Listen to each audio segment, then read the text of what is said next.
brief opening remarks with this medical jargon, 2019 and COVID, with a heavy heart. As of 7 a.m. this morning, Abuja time, the total number of confirmed cases of novel coronavirus infection in the Chinese mainland climbed to 17,205, and 21,558 people were suspected of being infected with the virus, according to China's National Health Commission. A total of 361 people had died of the disease. 475 people had been discharged from hospital after recovery. That's good news. These are not numbers. These are lives, families, communities. This is going to be an unforgettable Spring Festival for the Chinese, as families are separated but united to stand together in the face of the epidemic. The safety and health of the people always come first, and thus the prevention and control of the outbreak is the country's most important work for now. The Chinese government attaches great importance to the epidemic. President Xi has repeatedly given important instructions on prevention and control work, and personally held a meeting on the first day of the Lunar New Year for redeployment and remobilization. And many of our friends here at that time were celebrating with us in the Chinese Temple Fair in the China Culture Center. That's the biggest, the largest, most important traditional holiday for the Chinese, and the Chinese leaders were all working. Under the leadership and personal commitment of President Xi, China has built a nationwide prevention and control system focusing on Wuhan, the epicenter, and Hubei. Wuhan is the capital city of Hubei province. From the central government to the local level, and work in all aspects is on the way. All aspects of work are open and transparent, and we are speeding up progress in a scientific and orderly manner. All things considered, the epidemic can be contained, controlled, and treated. The Chinese nation has gone through great winds and waves and overcome countless difficulties. We believe that under the leadership of the Communist Party of China and the Chinese government, the people of the whole country will unite as one and be fully capable and confident to win this battle of epidemic prevention and control at an early date. The 1,000-bed makeshift hospital in Wuhan, which was built in 9 days and is in full operation today, speaks volumes. And the day after tomorrow, another hospital with 1,500 beds will be put into full use. Were all built within 10 days, and you can see the determination of the Chinese to fight this deadly disease. Fighting the spread of epidemic is a common concern of the international community. China is willing to work with other countries in the world, including Nigeria, to respond to the epidemic actively. We have informed WHO, World Health Organization, relevant countries, and China's Hong Kong, Macau, and Taiwan region of the latest epidemic situation, and have shared information on virus gene sequences with all parties at the first time. We have taken the most comprehensive and rigorous containment and mitigation measures, and many of them go well beyond the requirements of the International Health Regulations, 2005 version. By doing so, China is not only protecting the health of its people, but also that of people around the world. Such efforts are fully recognized by many governments as well as WHO. As WHO Director General Dr. Tedros said on many occasions, China deserves gratitude and respect for its effort to contain the outbreak, and that China's experience is worth learning for other countries. As he sees it, China has in fact taken more measures to contain the outbreak than it is required to do in case of an emergency, and China is setting a new standard for outbreak responses for other countries. We thank the international community, including Nigeria, for its full understanding and support for China. As you are aware, last Thursday, WHO declared the outbreak a PHERC, public health emergency of international concern. As Director General, Dr. Tedros clearly stated the main reason for this declaration is not because of what is happening in China. It is about protecting countries with weaker health systems and which are ill-prepared to deal with potential spread. WHO continues to have confidence in China's capacity to control the outbreak. There is no reason for measures that unnecessarily interfere with international travel and trade. WHO does not recommend limiting trade and movement. The Director General's recommendations should be seriously considered. Under current circumstances, solidarity is what the world needs. The epidemic is occurring mainly in China, with limited spread to other countries. China has made enormous contribution to the world with its concrete actions. All countries should adopt a responsible attitude, work together over reaction that may result in more negative spillover effects. Life comes first. The Chinese government is committed to safeguarding the safety and health of the Chinese people. We will, in a responsible manner, safeguard the safety of every foreign national in China, including the Nigerian expatriates, and address their legitimate concerns in a timely manner. The embassy has kept constant touch with the UN Embassy in China, and up to now, there is no Chinese nationals here in Nigeria or Nigerian nationals in China are affected by the epidemic. We will continue to strengthen communication and cooperation with the international community and work hand in hand for epidemic prevention and control. I would like to echo what Dr. Tedros, the Director General of WTO, pointed out last Thursday during the press conference. The WTO announced the emergency. And I quote, "This is a time for facts, not fear. This is a time for science, not rumors.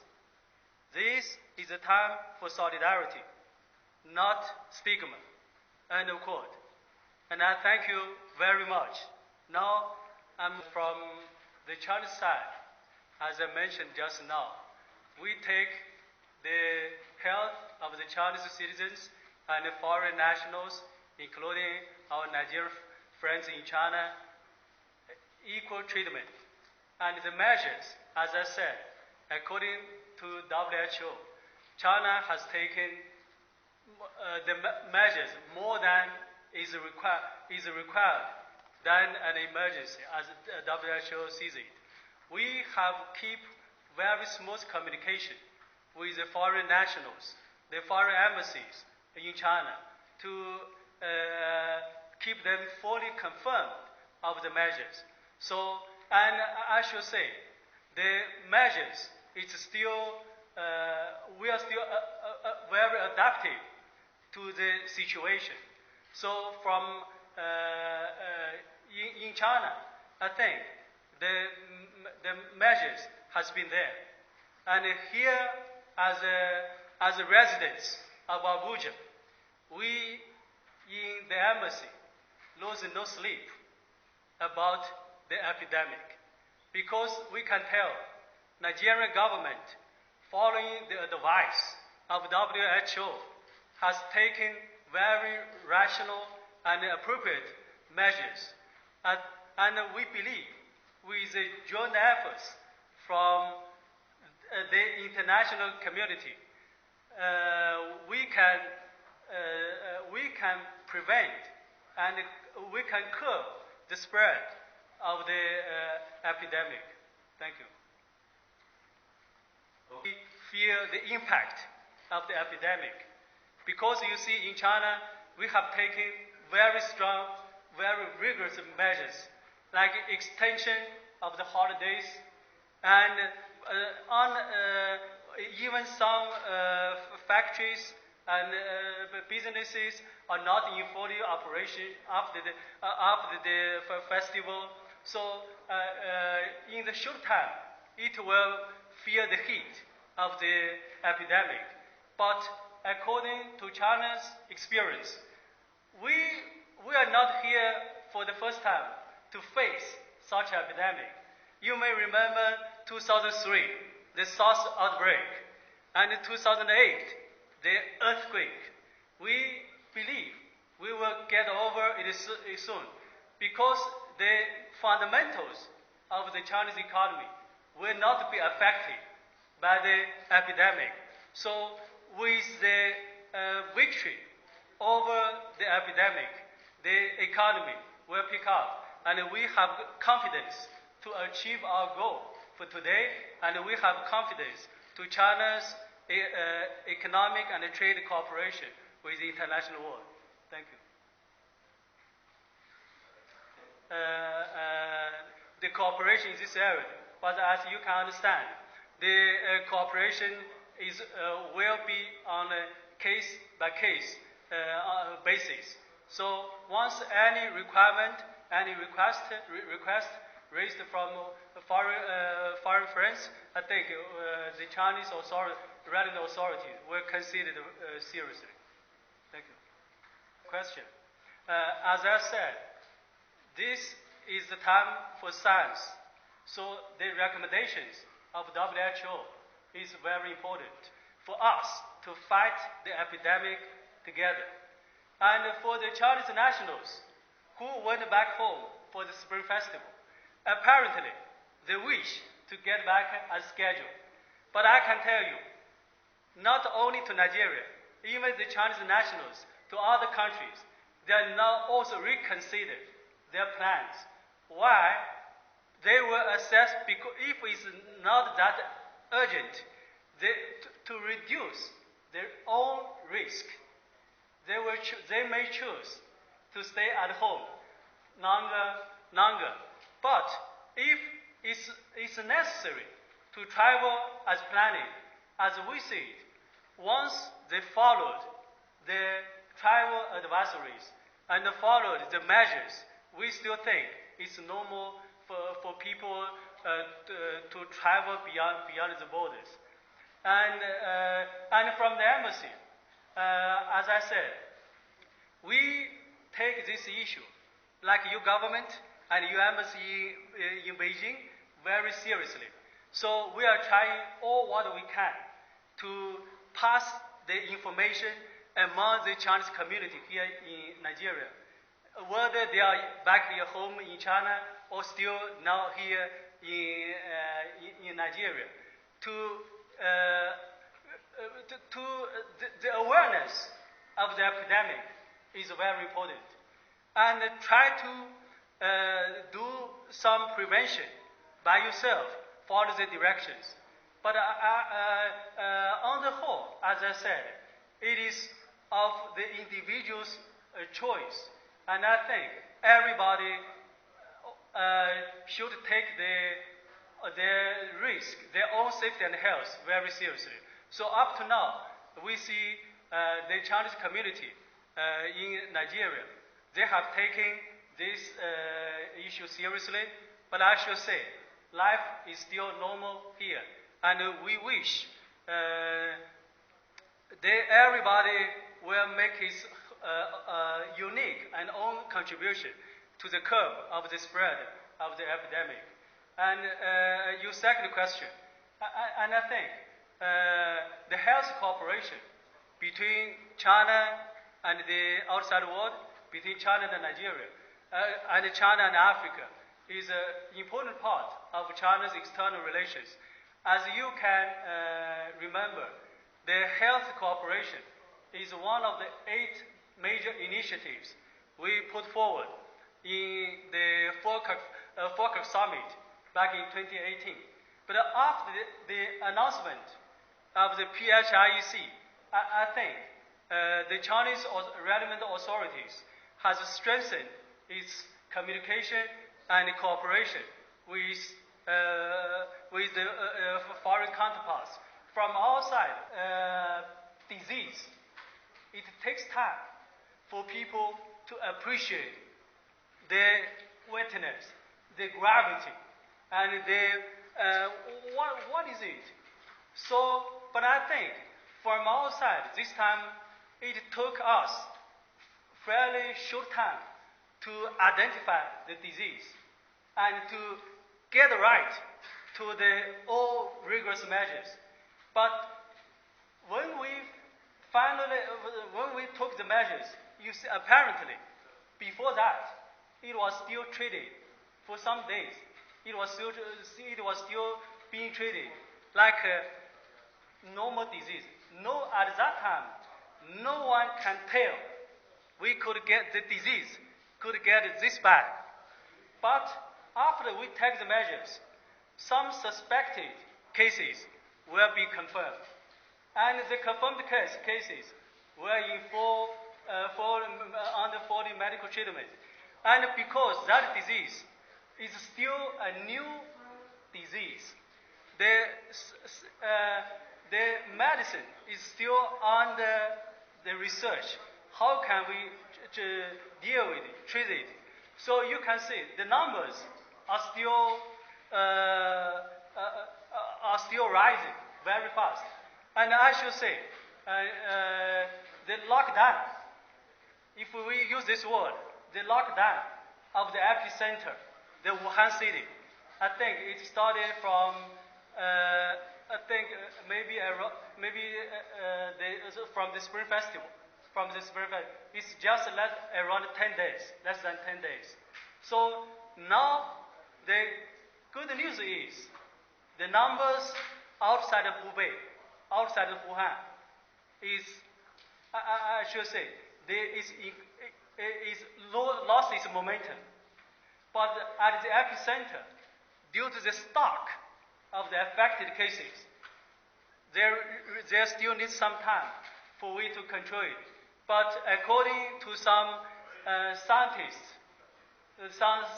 medical scientists, they say in the next week or in 2 weeks, the inflection point might come. So we hope for the best. But I think 2 days ago, the people lost their lives. The number was bigger than the people who were cured, who were discharged.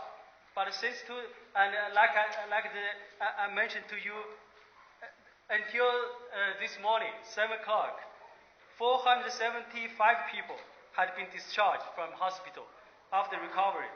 And the number of the death is 361. So we do see some positive momentum. But I should say at this moment, in China, we still to be prepared about the increasing numbers.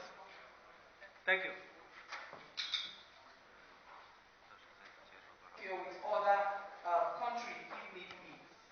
definitely. So you see, from day one, the Chinese authority has kept very smooth communication with WHO.